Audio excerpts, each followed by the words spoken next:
This episode is sponsored by Gamergy, the gaming energy drink made by gamers for gamers. Check it out in 4 great flavors: Purple Nurple, Red Alert, Binary Blue, and Epic Green. Hey, what is going on, you guys? So it's time for another new episode of Cosplay Melee Breakdown with LordMoch. I hope you guys are excited. I am recording a bunch of videos today just so I can get them out there for you guys. This video will be going up Friday, May 12th. So I hope you guys are really excited for it. We have a great lineup today. And the theme for today is AniMelee. But a lot of great competitors. We actually have a competitor that I know. I don't know her or like personally know her, but I've already followed her before. I've seen her on YouTube with an old Comic-Con interviewer. I don't think he's on anymore, but really great guy. I love him. I love her too, Jacqueline Goner. So I'm really excited to showcase some of her past work to you guys. So let's go ahead and get started here. As every week, we start out with our amazing judges and host. The hostess, Yvette Nicole Brown. You guys have heard me say this 5 times before, but I never get tired of saying it. Yvette Nicole Brown is an amazing person from Drake and Josh, Talking Dead. I really don't know much about her outside of that, but I love seeing her on Talking Dead. She always brings a lot of life and personality to the show, and she was great on Drake and Josh. She was just a really funny character, and I really enjoyed her. But great, amazing person, love her to death. We have the wonderful Queen of the Night, Leanna Vamp Judge. Really good with Star Wars cosplay. Saw an amazing Zubat Pokemon cosplay the other day. I love it. I've probably mentioned it before. Great person, love her to death. Great cosplayer. Good choice for a judge.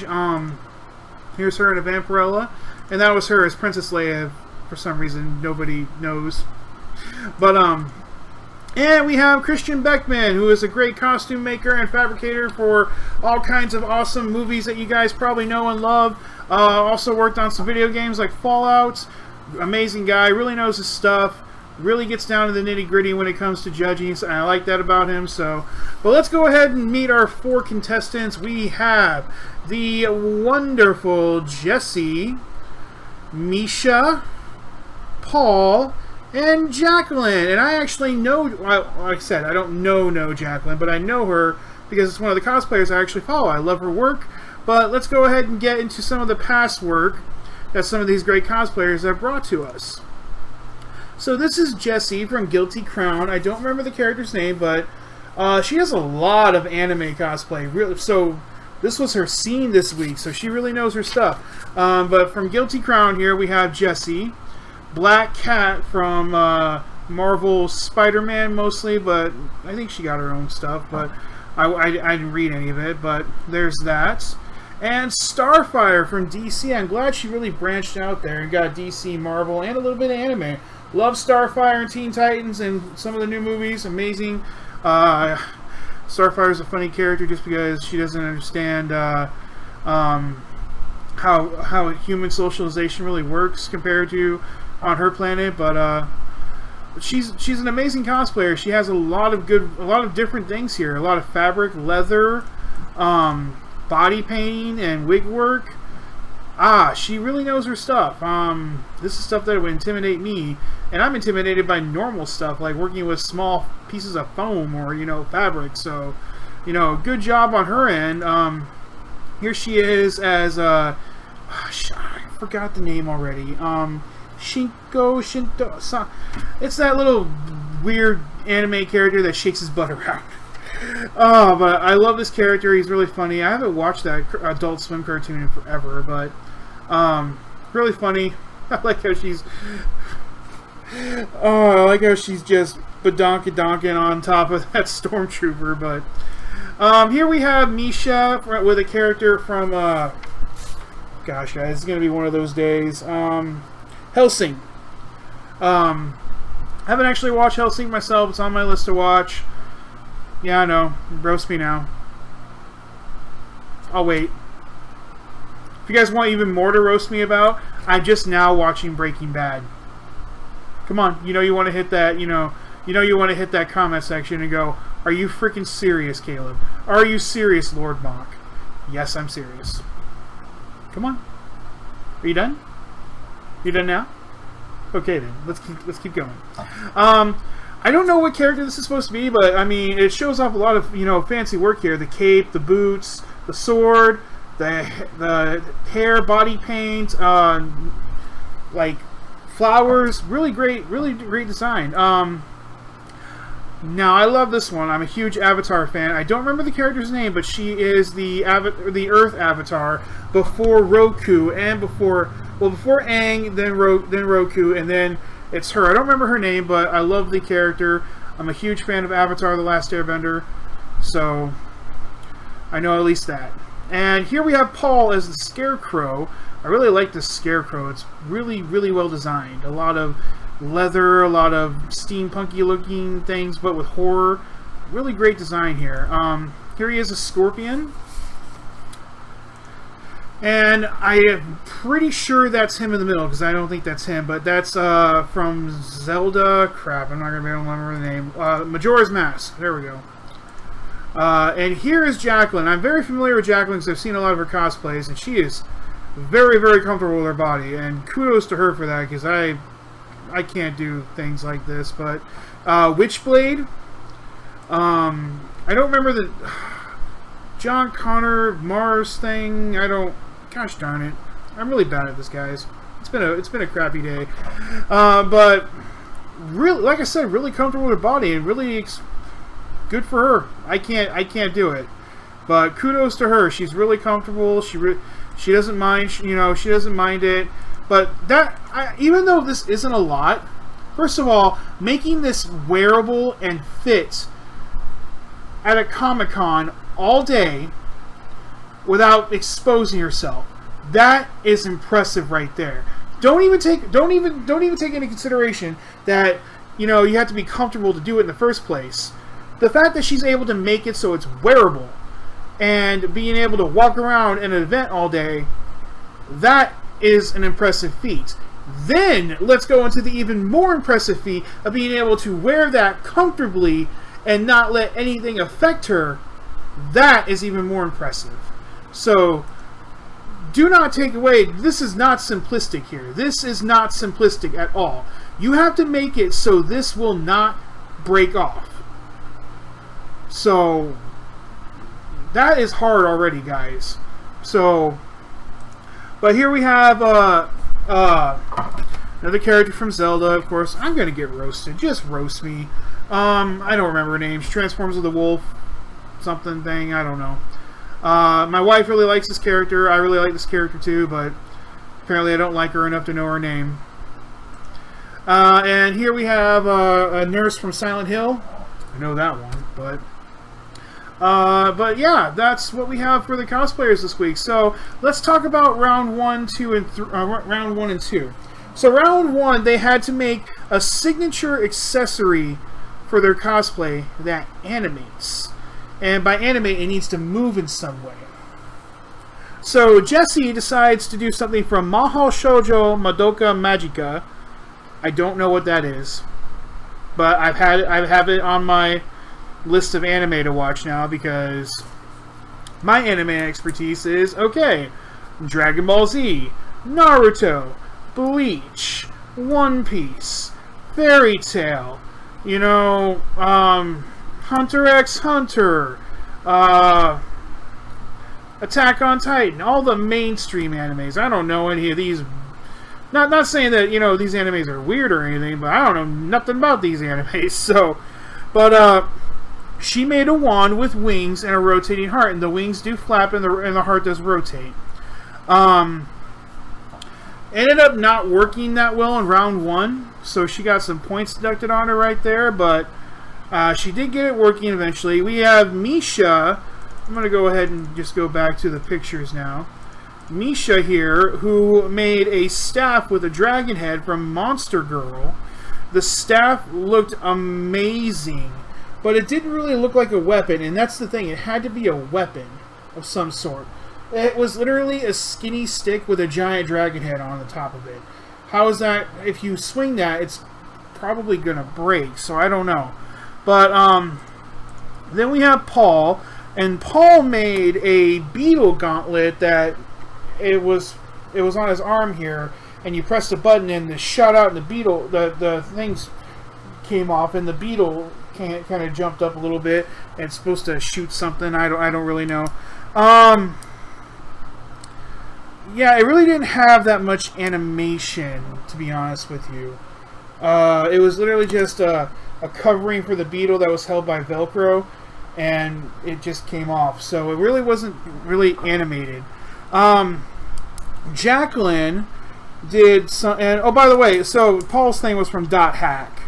I haven't watched that either. I haven't watched Monster Girl either, so my anime sucks compared to most people. Jacqueline did something from Record of Lotus War, and it was a flower fire staff. I think we have a picture of that. Let me find out real quick. There it is. That's the flower fire staff right there. And so there was like a little fan thing in here that made stuff look like it was shooting like little tendrils of red paper that would fly out. So that was really cool.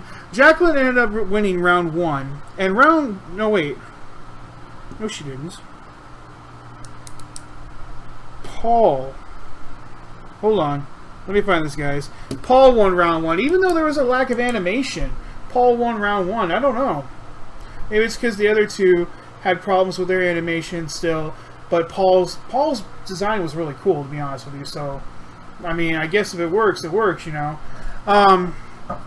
And Misha, unfortunately, ended up getting eliminated, so we wouldn't see any more of the dragon head staff thing. I don't even have a picture of it because I couldn't find it. But let's continue on from there. In round 2, apparently anime has a lot of arch-type stuff. I really don't know this. But just to give you a few examples, Jessie had to, originally picked out, since Paul won, he got to pick first. And Paul initially went with, he first picked Hero. Wait, no. Yeah, he picked Hero. And Jessie had, Troublesome Teenager Bad Guys. Now, there are Japanese words for these, but I don't know them. I couldn't even try to remember to, you know, tell you what they were, but so I don't have them. And Jacqueline got Feminine and Submissive, which she wasn't really happy about, but because that's not her type of character, she said. But hey, go with what you get. And since Paul won, he was able to switch with one of them, so he switched Hero to Jessie, and he got the troublesome the troublesome teenager bad guy boy thing, you know. So let's go to their final costumes. This is not actually Jessie's full costume. She had rip-away clothes because her character is supposed to transform like a Sailor Moon kind of thing or something. So she actually had rip-away clothes and everything, which was really cool. I really appreciated that. She fixed her magic wand thing. Her character's name is Aiko. And the transformation was cool, but when you got done with the transformation, it was kind of simple. You know, I mean, there wasn't a whole lot. I mean, this is just a dress and a tacked on breastplate. I mean, the transformation sequence was cool. The final product wasn't all there, and that's just my opinion. These guys do a lot better work than I can do at this point. I mean, I only have 3 cosplays, so I just want to talk about what my opinion is. So that's it, guys. But the wand was fixed. I was really happy with that. The wings moved, the flowers spin. You know, she got that fixed. So that was good. This is Paul's final variant. He was going with this beetle-like character named Kabuto. Horns were really, really, really big, and they were actually like moving around. But he used that to his character's. You know, let me fix my ad here. He used that and moved with the character, like kind of like an insect kind of thing. It was it was interesting. You know, he made it work, and he used wires and stuff to make his scarf like look like an anime scarf. How it just keeps flying through the air magically because anime logic, you know. But yeah, it was really cool. And the final cosplay character was Jacqueline or Mila, who made these awesome wings in this dress. Yeah, she did. I mean, she got her staff fixed, and it was animated. It worked really well this time. Let's go ahead and bring up a picture of all three people here. We have Jessie, Paul, and Jacqueline here. All three. I think, in my opinion, this was the hardest episode yet. Anime doesn't follow logic. Like, he had to defy, you know. Oh, by the way, here's Paul's gauntlet thing, by the way, guys, so you can see. Anime doesn't follow logic. Sashes and things like that don't just keep flowing in the wind. A good example is Seto Kaiba's coat in Yu-Gi-Oh! Unless that thing has so much starch in it that it won't move, how is it always sticking out like that? And how is Yugi's hair always like... That's why anime is really difficult. I thought Angels and Demons were going to be the hardest episode because of wings. No, anime has everything, and it's illogical. It's not logical. So I don't know what to say, guys. So these guys, in my opinion, had the hardest week so far. I don't think they're doing any more episodes. I think that was season 1, and they're ending right there.